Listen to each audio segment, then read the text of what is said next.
कड़कड़ाती ठंड के बीच जोरों की बर्फबारी हो रही थी। तभी हाईवे से कट मारते हुए सरसराते हुए एक गाड़ी मुर्दाघर के बाहर आ रुकी। गाड़ी के रुकते ही उसके आगे के दोनों दरवाजे खुल गए और उसमें से एक औरत और एक मर्द निकलकर सीधे मुर्दाघर के अंदर भागे, जहां पहले से ही एक इंस्पेक्टर मौजूद था और उसके साथ ही उस मुर्दाघर का इंचार्ज भी, जो नशे में धुत बीड़ी पी रहा था। तुम्हारा ही लड़का मरा है क्या? इधर आओ, लाश दिखाता हूँ। ए, पागल हो गया क्या? कैसी बात कर रहा है तू? बच्चा मरा है उनका। साहब, यहाँ रोज किसी न किसी का कोई मरता रहता है, किस किस का ख्याल करूं? चर्बी चढ़ गई तुझे। चल साइड हट। अब माफ कीजिएगा, इधर आइए। इंस्पेक्टर माफी मांगते हुए उन्हें सफेद चादर से ढकी एक लाश के पास ले जाता है।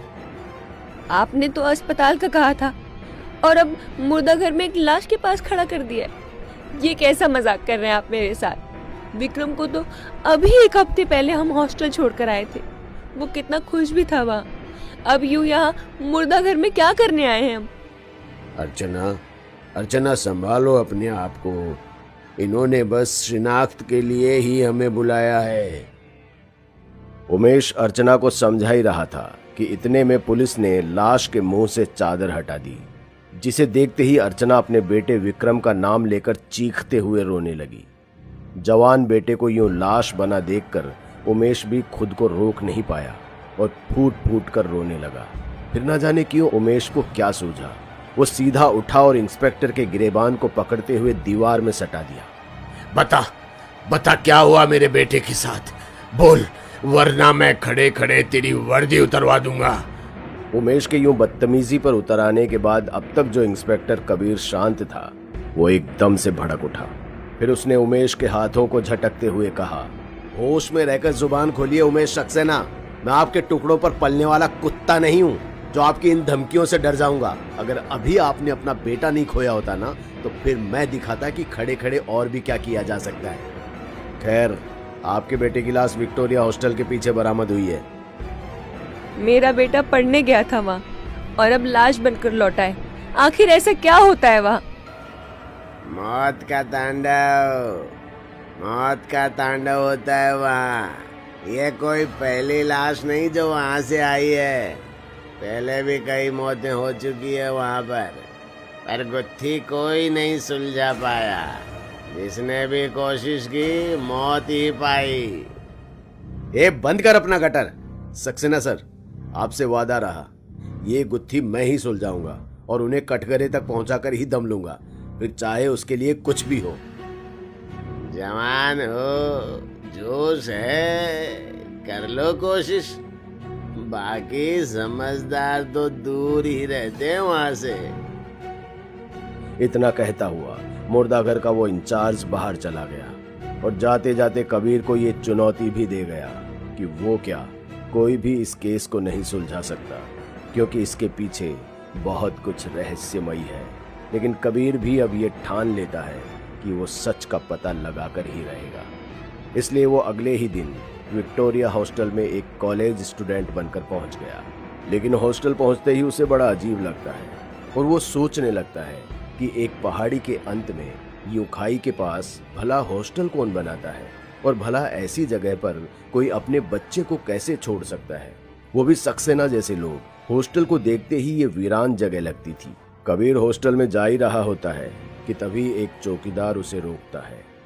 कहाँ चले बाबू? अब हॉस्टल में एडमिशन लेना है। एडमिशन लेना है तो रात में आइए, दिन में यहाँ कोई काम नहीं होता है। क्या? दिन में कोई काम नहीं होता? क्यों? अरे नहीं होता है मतलब नहीं होता है।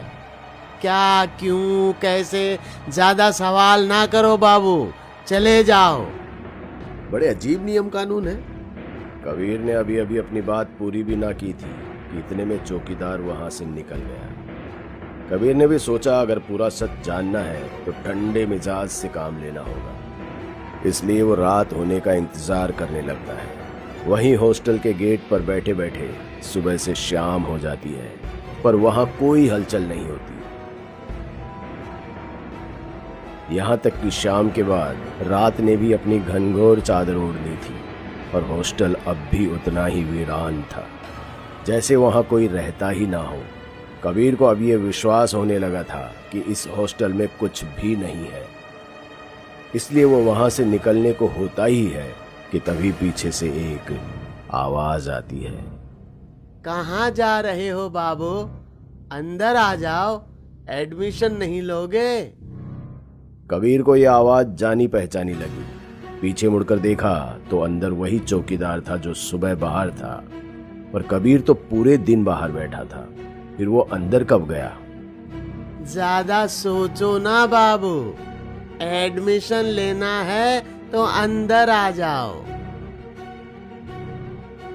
कबीर उस चौकीदार के पीछे पीछे चल देता है, पर गेट से लेकर रिसेप्शन तक पहुंचने में कुछ भी नॉर्मल नहीं था। सबसे पहले तो कबीर ये देखकर दंग था, क्योंकि अब तक जो हॉस्टल पूरी तरह से अंधेरे की चपेट में था, उसके हर कमरे में अब लाइटें जल चुकी थी और खिड़कियों से परछाइयां साफ नजर आ रही थी, जैसे अंदर कोई ना कोई है। पर भला ऐसा कौन सा हॉस्टल होता है जहां दिन में कुछ नहीं और रात में इतनी हलचल?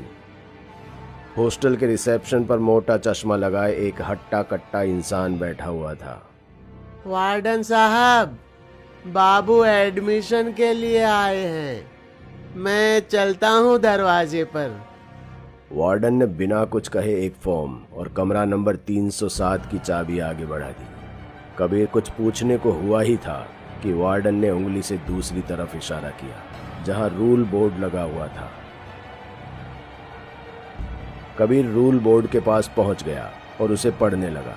पहले रूल को पढ़कर उसका दिमाग घूम गया, क्योंकि बोर्ड पर पहला रूल था कि यहाँ कोई भी किसी से बात नहीं कर सकता, सिर्फ अपने काम से मतलब रखे। और दूसरा ये कि भूलकर भी किसी के कमरे में ना जाए और ना ही किसी को आने दे। तीसरा, एक बार अपने कमरे में जाने के बाद बाहर ना निकले। ये कैसे अजीब रूल्स हैं? जोर से कहते हुए कबीर जैसे ही पीछे मुड़ा, वहां कोई था ही नहीं, ना ही दूर मेन गेट पर चौकीदार और ना ही रिसेप्शन पर वार्डन। कबीर बिना कुछ और सोचे सीधे अपने कमरे की ओर चल दिया। रास्ते में सभी कमरे ऐसे बंद थे जैसे वहां कोई रहता ही ना हो।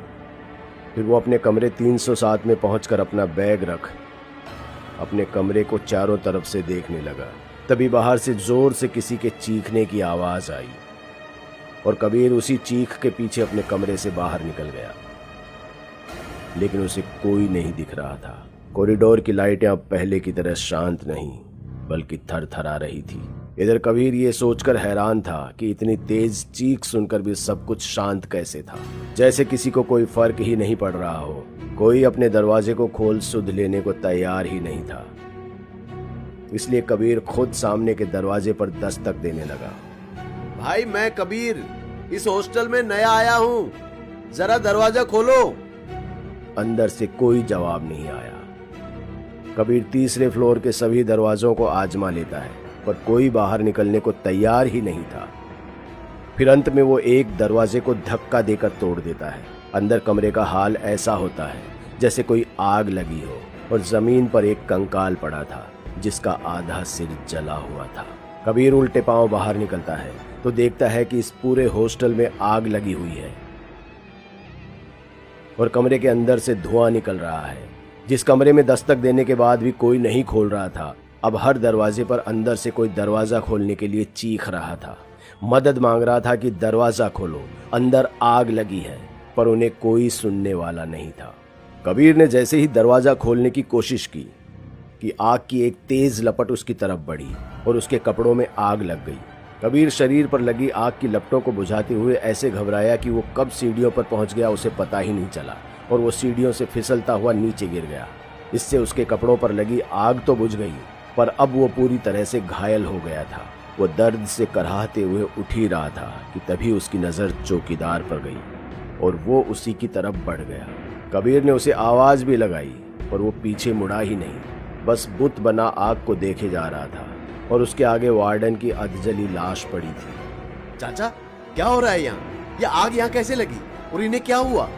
अरे किसी को मदद के लिए क्यों नहीं बुलाते आप? मदद के लिए बहुत देर हो गया है बाबू। अब तो ये आग रोज सीने में चुभन बनकर जलती है। इतना कहते ही वो चौकीदार पीछे मुड़ा और कबीर के होश उड़ गए, क्योंकि वो भी बुरी तरह जला हुआ था। अरे ये क्या हुआ आपको? चलिए यहाँ से निकलते हैं और हॉस्पिटल चलते हैं। बाबू, मुर्दों को डॉक्टर की जरूरत नहीं होती। मतलब जानना है बाबू, तो ये देखिए फिर। इतना कहते ही चौकीदार कबीर को गिरेबान से पकड़कर उसे कॉरिडोर के सबसे आखिरी दीवार पर सटा देता है और फिर हर रूम से लाशें किसी ज़ॉम्बी की तरह बाहर निकलने लगी और धीरे धीरे कबीर की तरफ बढ़ने लगी। पर कबीर दीवार में ऐसे चिपक गया था कि हिल भी नहीं पा रहा था। क्यों कर रहे हो तुम मेरे साथ ऐसा? क्या बिगाड़ा मैंने तुम लोगों का? अरे तुमने तो उस बच्चे को भी नहीं छोड़ा जिसे तुमने कल मारा था। क्यों छोड़ता बाबू है? क्यों छोड़ता बताइए? हम लोगों को जिंदा चलाकर मारने वाला भी एक बच्चा ही है।